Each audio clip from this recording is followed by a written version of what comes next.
샬롬, 우리 하나님께서 오늘도 큰 은혜 주시기를 바랍니다. 오늘 하나님께서 우리에게 주시는 말씀은 호세아서 제7장 1절에서 16절까지는 말씀입니다. 하나님의 목적은 당신 품으로 백성들을 돌아오게 하시는 것이며 품으시는 것입니다.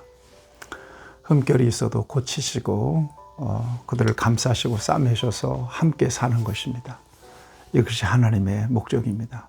또 하나님의 궁극적 관심이기도 합니다. 그런데 그 하나님의 사랑을 모르고 그 사랑을 받아들이지 않고 돌이키지 않는 백성들의 모습을 통해서 하나님께서는 안타까운 경고를 하십니다. 당신의 아픈 마음을 드러내십니다. 제가 부목사 때 중학생 여자아이가 집을 나갔어요. 아버지는 구두를 만드는 그런 가게를 운영하셨는데 그 외동딸인데 하나가 집을 나가버린 거예요. 아무리 연락해도 주변에 친구들 수소문해도 어디 있는지를 몰라요. 그런데 저 어디 동두천 어디에 그 아이가 있다는 소식을 입수했습니다. 바로 그 아이에게 가기 전에 그 아버지를 제가 만났습니다.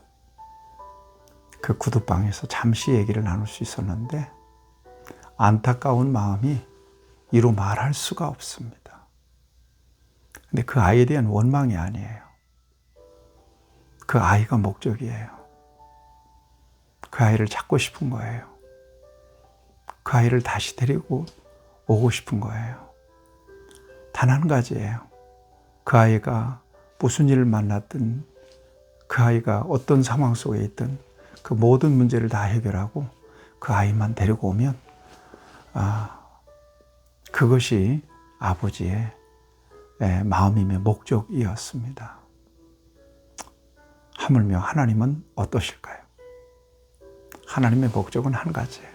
돌아와서 하나님 안에서 하나님의 사랑을 누리며 행복하게 살아가는 것이 이것이 하나님의 궁극적 목적입니다. 그래서 돌아와라 그래요. 그런데 돌아오지 않아요. 돌아오면 고침받고 회복되고 행복을 누리며 그렇게 살 텐데 짐짓 배은망덕이에요. 돌아오지 않아요. 뻐기는 거예요. 고집을 부리는 거예요. 오늘 그런 말씀들을 본문 말씀에 기록하고 있습니다. 하나님의 안타까운 마음이 되어있는 말씀입니다. 1절을 보면 내가 이스라엘을 치료하려 할 때에 에브라임의 죄와 사마리아의 악이 드러나는도다.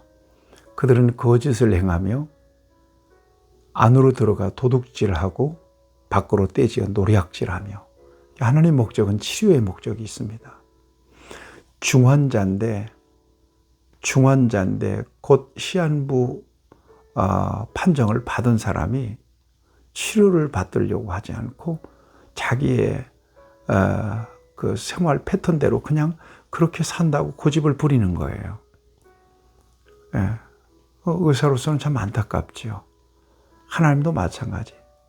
그들을 고치고 치료하기를 원하시는데 고집을 부리는 거예요. 오히려 더 악한 짓을 저질러요. 어떤 악한 짓이에요? 보니까 여기 도둑질, 노략질 그런 말씀도 있어요. 2절에 보면은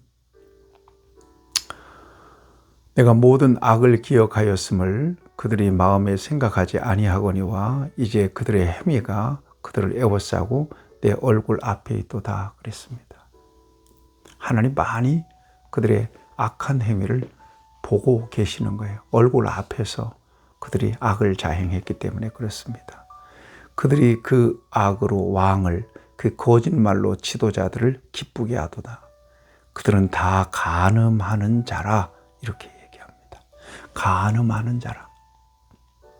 하나님 버리고 지들 마음대로 지가 좋은 대로 원하는 대로 본능대로 살아가는 그들의 모습을 이렇게 표현합니다. 간음하는 자라. 그래서 호세아서는 영적 간음을 아주 신랄하게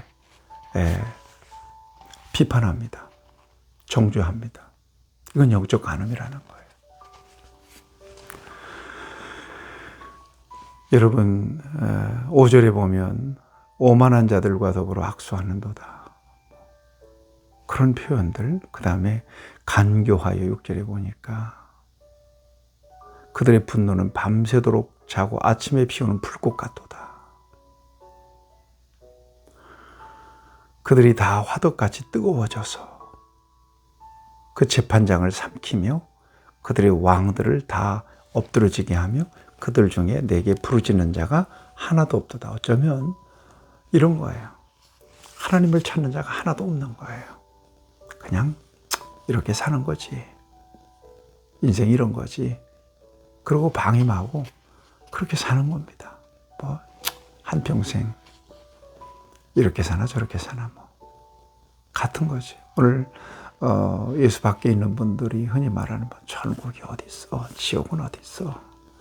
잘 먹고 잘 살면 그만이지. 이렇게 살아가는 사람 아주 정말 위험한 인생입니다.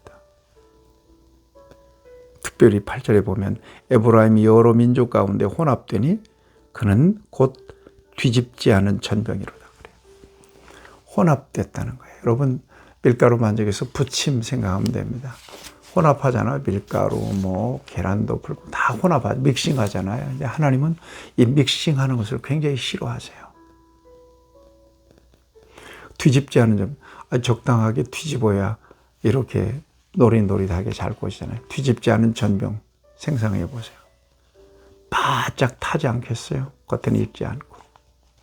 그러니까 쓸데없는, 아주 쓸모없는, 가치 없는 그런 모습으로 변질된 이스라엘 백성들을 이렇게 표현하고 계시는 것입니다. 10절에 보면 이스라엘의 교만은 그 얼굴에 드러났나니 그들이 이 모든 일을 당하여도 그들이 하나님 여호와께로 돌아오지 아니하며 구하지 아니하는도다. 에브라임은 어리석은 비둘기같이 지혜가 없어서 애굽을 향하여 부르짖으며 아수르로 가는도다. 망하는 곳으로 가는 거예요. 하나님께 가지 않고 도울 힘이 없는 사람을 의지하는 것입니다. 애굽을 의지하고 아수르를 의지하려고 하는 것입니다. 결국 아수르에 의해서 망하잖아요.